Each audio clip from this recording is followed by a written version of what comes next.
Please allow me to introduce myself. My name derives from the Hebrew word Halel. Halel means shining.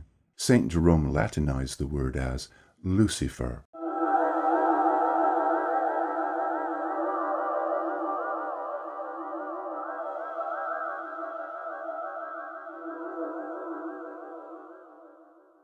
Today I begin an endless talk on a very long, very strange book that begins, "It was in the year 223 after the creation of the world by objective time calculation," or, as it would be said here on Earth, in the year 1921 after the birth of Christ, through the universe flew the ship Karnak of the trans-space communication.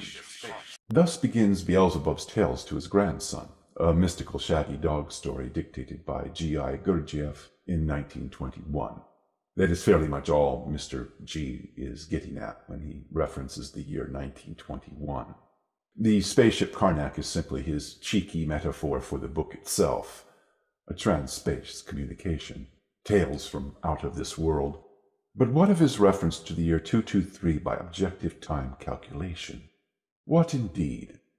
We shall be posting videos regarding Kabbalah and its symbolic use of numbers as it relates to the Hebrew alphabet, and these will be there for anybody interested who has no clue to that sort of thing, just as it is there to establish with people who do know that sort of thing that the Lucifer series also knows about that sort of thing.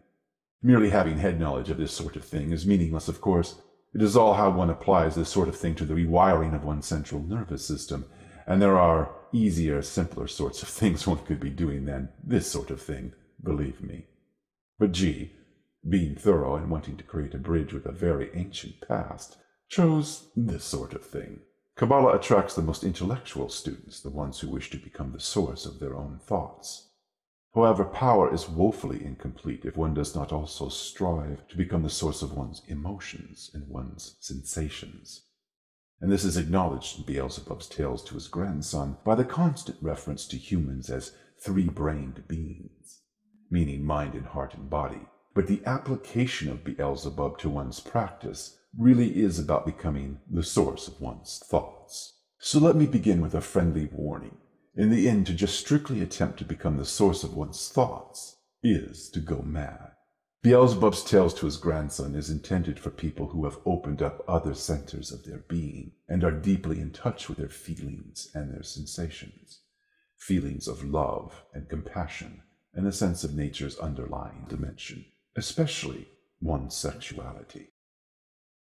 One need not be an accomplished avatar with this pagan ideal of selfhood, but one must have had what you Yanks call spaces that opened you up. You must have access to those spaces and be capable of them. To exclusively focus upon becoming the source of one's thoughts is indeed satanic in the most ancient and largely forgotten sense, a sense that has nothing to do with what modern people nowadays call Satanism. What is indeed truly satanic in the most ancient sense is not what the Lucifer series recommends. It went wrong a long time ago.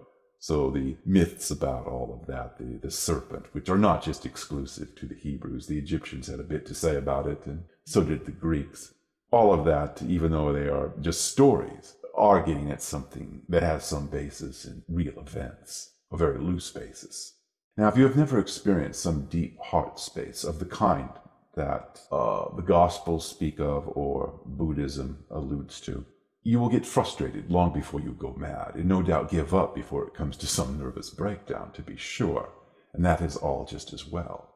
But potentially, if you have found some way to get somewhere with all this by use of drugs or whatever, Beelzebub would destroy you if you were to have no heart. Insomnia is typical. There is just no keeping with Beelzebub unless you are already someone with some background in meditation and the kinds of personal and sexual and social intimacies that are genuine. To not be capable of real friendship is to not be capable, period. This is not a matter of morality and being deserving. It is energy. The energy must be right.